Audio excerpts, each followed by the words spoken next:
Lihat ini teman-teman, luar biasa ini kopinya, lebat ya. Sudah mulai merah-merah tuh di belakang. Wah teman-teman, ini besar-besar buahnya ini. Mulai merah 1, 2, belum banyak yang merah. Halo, selamat pagi, jumpa lagi di Anjo Farm. Pagi ini saya di kebun kopi nih teman-teman, di kebun kopi kakak saya ya. Nah ini di belakang saya ini ada kopi kecil, tapi buahnya banyak. Ternyata ada rahasianya teman-teman. Bagi petani pemula seperti saya perlu ilmu seperti ini nih, karena pohonnya kecil dan masih rendah itu ya, buahnya lebat sekali. Nah coba lihat teman-teman, buahnya ini batangnya nggak nyampe 1 meter ya tingginya, ya paling 1 meter lah maksimal. Tapi buahnya lihat nih, banyak buahnya daripada daunnya. Ini masih muda ya, makanya agak kecil buahnya, masih muda tapi banyak nih. Nah rahasianya apa bisa bikin kopi seperti ini? Nah ini saya bagikan rahasianya ya. Jadi sebenarnya ini kopi ini sudah kopi yang tua ya teman-teman.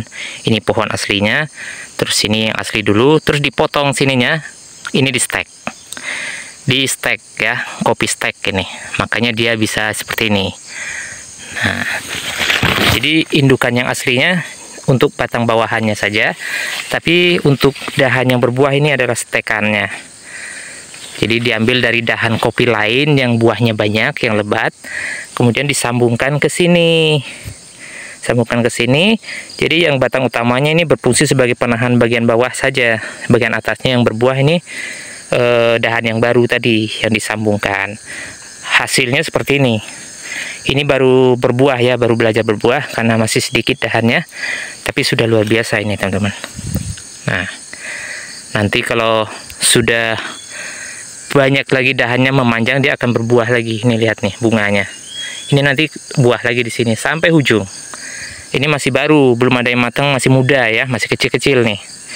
Kalau sudah tua dia lebih besar buahnya dan rimbun nanti sampai ujung sini. Lihat ini, pohon sekecil ini bisa seperti ini buahnya, luar biasa kan?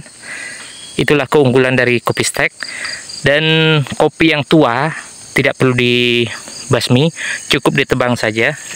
Ditebang tinggi seperti ini, kemudian di stek. Itu akan berubah jadi kopi yang lebih bagus lagi teman-teman. Asalkan stekannya ini, dahannya ini diambil dari jenis yang buahnya lebat, yang buahnya besar. Itu rahasianya. Akhirnya kita bisa mendapatkan kopi yang bagus seperti ini. Inilah keuntungan petani kopi teman-teman. Kopi bisa tahan lama, bisa bertahan puluhan tahun. Selama kita sanggup merawatnya, dia akan tetap bisa berbuah. Karena nanti kalau ini sudah tua ya, sudah tua ini bisa dipotong lagi sini nih.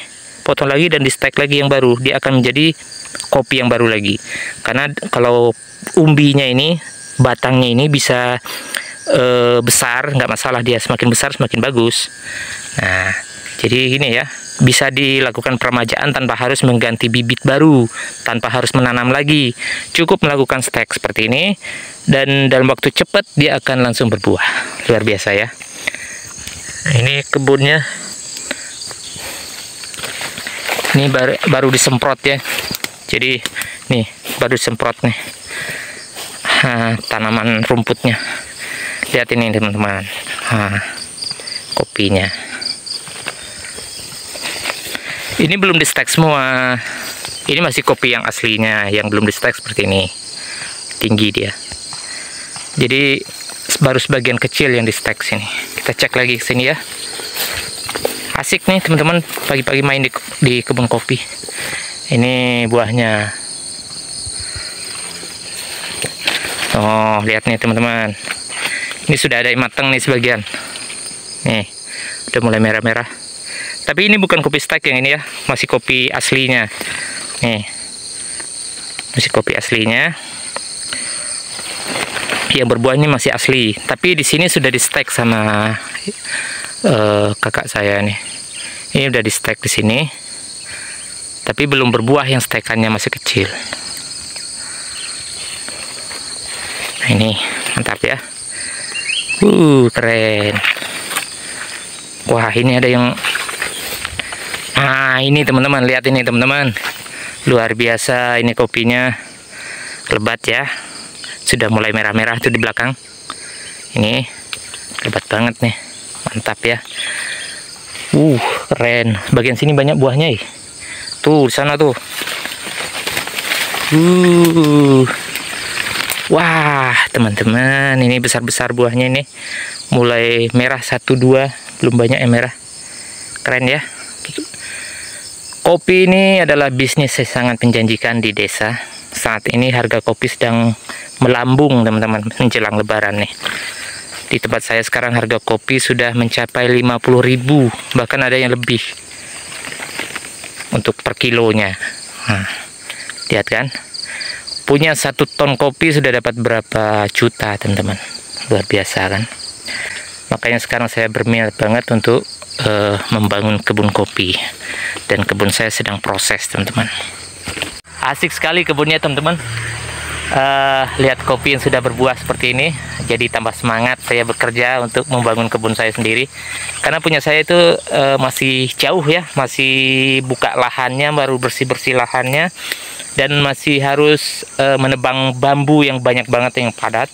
Setelah itu nanti baru disemprot. Setelah rumputnya tumbuh ya, setelah disemprot itu baru bisa ditanami benih kopi yang kemarin saya semai. Ini di atas saya juga ada kopi berbuah lebat, luar biasa. Jadi menanam kopi ini sangat menjanjikan sekali, terutama untuk teman-teman yang punya lahan ya. Saya kebetulan ada lahan dan sudah lama dianggurkan, jadi saya manfaatkan sekarang untuk berkebun kopi. Nggak apa-apa, teman-teman, tinggal di desa dulu sementara untuk perjuangan demi masa depan. Karena kalau sudah menghasilkan, kopi ini luar biasa.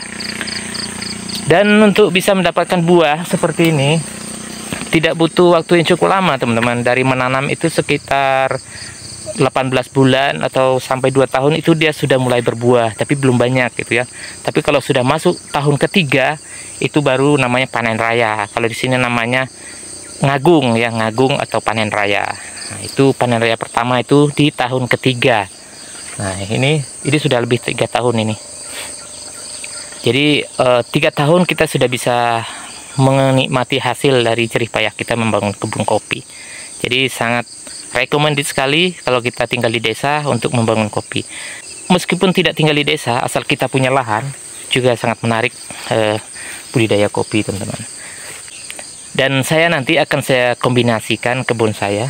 Tidak hanya buah kopi seperti ini, tapi nanti ada juga kayu manis di sekeliling kebunnya.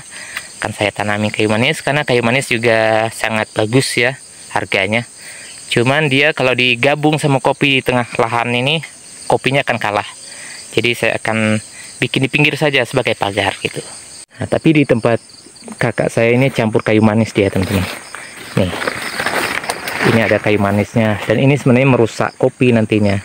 Kopinya nanti akan kalah ya, karena kayu manis ini terlalu cepat tumbuhnya, kopinya akan kalah. Makanya di tempat saya nanti akan saya bikin khusus kopi saja, biar nanti buahnya lebat, mantap kan seperti ini. Pagi-pagi ini saya sudah di kebun kopi, sedang semangat-semangatnya saya, teman-teman.